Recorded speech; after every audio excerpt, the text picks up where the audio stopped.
নবান্নের রুমে মুখ্যমন্ত্রী মমতা বন্দ্যোপাধ্যায় বলছেন, দাঁড়ান মশাই, কথা কম বলুন, আমি তো জানি। কাকে এমন কথা বললেন বলুন তো?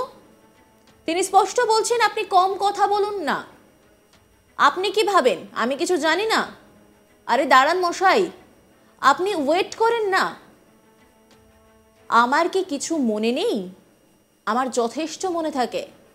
নবান্ন সভাঘরে উপস্থিত এক ব্যক্তিকে রেগে গিয়ে রীতিমতো ধমক দিলেন মমতা বন্দ্যোপাধ্যায়। তিনি রেগে গিয়ে সরাসরি বলছেন যে আপনি চুপ করুন। মুখ্যমন্ত্রীর মুখে মুখে তর্ক করতে গিয়ে ধমক খেতে হলো তাকে। বাজারে আলুর দাম বেড়েই চলেছে, একেবারে হাত দেওয়া যাচ্ছে না।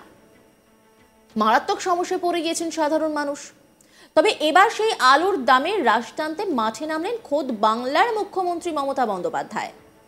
আর তা নিয়ে বলতে গিয়ে এক ব্যক্তিকে সরাসরি ধমক দিলেন মুখ্যমন্ত্রী মমতা বন্দ্যোপাধ্যায়। তিনি বলেন, আপনি কথা কম বলুন না। আপনি কি ভাবেন আমি কিছু জানি না? আরে দাঁড়ান মশাই, আপনি ওয়েট করেন না কেন? আমার কি কিছু মনে নেই? আমার যথেষ্ট মনে থাকে। কোনটা করতে চলেছি সেটাও জনগণ জানতে পারবে না, আর জনগণকে আমি জানাতে বাধ্য। আমরা এখানে যারা যারা আছি তারা প্রত্যেকেই দায়িত্বপূর্ণ অফিসার, মন্ত্রী। আপনারাও দায়িত্বপূর্ণ লোক। কি বলছেন মুখ্যমন্ত্রী মমতা বন্দ্যোপাধ্যায়, শোনাব আপনাদের। এটা সেপ্টেম্বর পর্যন্ত আমরা কৃষক বীমাটা দিই। আরে আপনি কথা কম বলুন না। আপনি কি ভাবেন যে আমি কিছু জানি না? আরে দাঁড়ান মশাই, সেপ্টেম্বর পর্যন্ত থাকে, কিন্তু আমরা দানার জন্য এবং প্রাকৃতিক দুর্যোগের জন্য বাড়িয়ে নভেম্বর করেছি। তা আপনি ওয়েট করেন না কেন? আমি কি আমাকে বলতে হবে কেন? আমি কি কিছু জানি না? বাড়িয়েছি আমি, আর আমার মনে নেই? আমার যথেষ্ট মনে থাকে।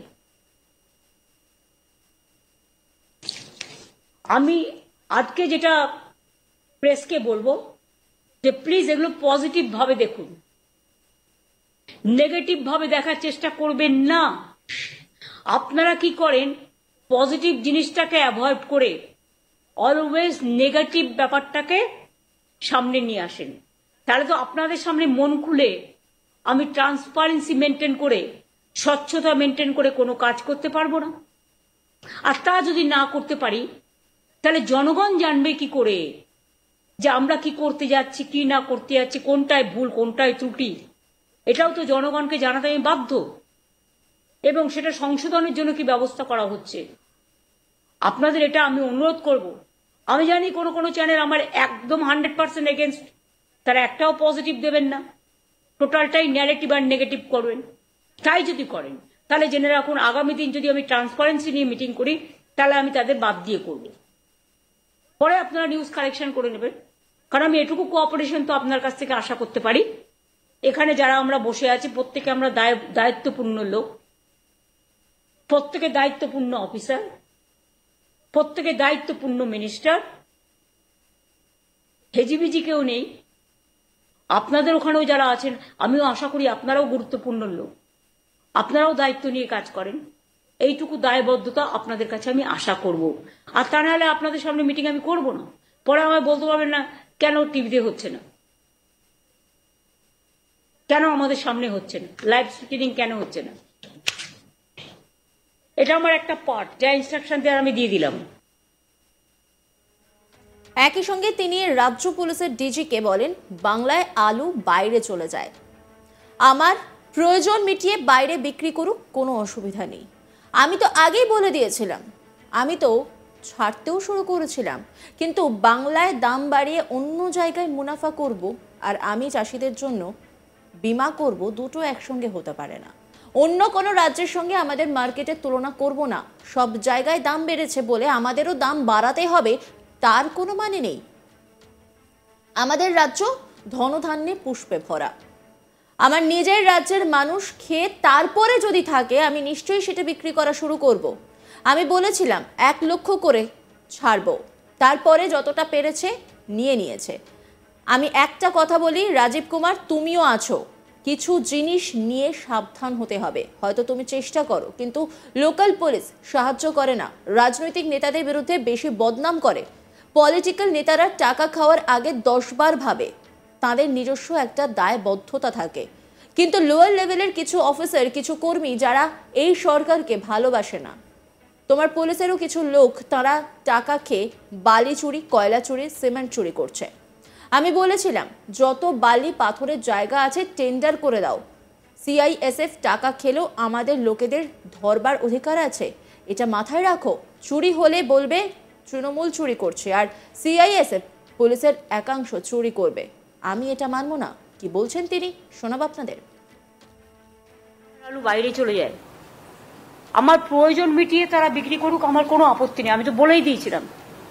এবং আমি ছাড়তেও শুরু করেছিলাম, ছেড়েও ছিলাম অনেকটা। কিন্তু বাংলাকে দাম বাড়িয়ে অন্য জায়গা থেকে মুনাফা করব, আর আমি আলু চাষিদের জন্য ইন্স্যুরেন্স করব, দুটো একসাথে হতে পারে না। আমি অন্য কোনো রাজ্যের সাথে আমার মার্কেটের তুলনা করব না। It depends on state to state. সব জায়গায় দাম বেড়েছে বলে আমাকেও দাম বাড়াতে হবে, তার কোনো মানে নেই। আমার এখানে হচ্ছে শস্য শ্যামলা বাংলা, ধনধান্যে পুষ্পে ভরা। চাল উৎপাদন, আলু উৎপাদন, এগুলো বাংলা রেকর্ড হিসেবে কাজ করে। আমি সেখানে অন্য রাজ্যকে বাড়তে দেবো, আমার জিনিস দিয়ে সাপ্লাই করে দেবো, আর আমার নিজের রাজ্যে দাম বাড়াবো, এই যুক্তি হতে পারে না। আমার নিজের রাজ্যের মানুষ খেয়ে তারপর যদি থাকে, আমি নিশ্চয়ই সেটা বিক্রি করার সুযোগ করে দেবো।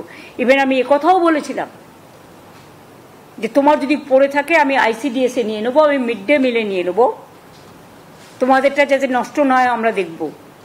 নতুন আলু উঠতে উঠতে জানুয়ারির লাস্ট উইক বা ফেব্রুয়ারি ফার্স্ট উইক ছাড়া হবে না। সবটাই যদি আপনারা ছেড়ে দেন শুধু বাইরে বিজনেস করবার জন্য, বর্ডার দিয়ে এগুলো যাচ্ছে, আবার কন্ট্রোল করো। আর তার আগে স্টক আমাকে দেখাবে, কত ছিল, কত বেরিয়েছে, এখন কত আছে। কারণ আমি তো রেখে দিতে বলেছিলাম আপ টু জানুয়ারি আমাদের স্টকটা, শুধু বীজের জন্য আলু যেটা লাগে সেটুকু রেখে। তো কেন এটা হলো না এবং আমাকে কেন জানানো হলো না? আমি বলেছিলাম 1 লক্ষ করে করে আমি ছাড়বো, ছাড়তেও শুরু করেছিলাম, তারপরে যতটা পেরেছে নিয়ে নিয়েছে। আমি একটা কথা বলি, রাজীব কুমার তুমিও আছো, এটা কিন্তু প্রেসের সাথে ডাইরেক্ট কানেক্টেডও আছে। কিছু জিনিস ইমিডিয়েট ইউ টেক কেয়ার, হয়তো তুমি চেষ্টা করো, কিন্তু local police is not helping.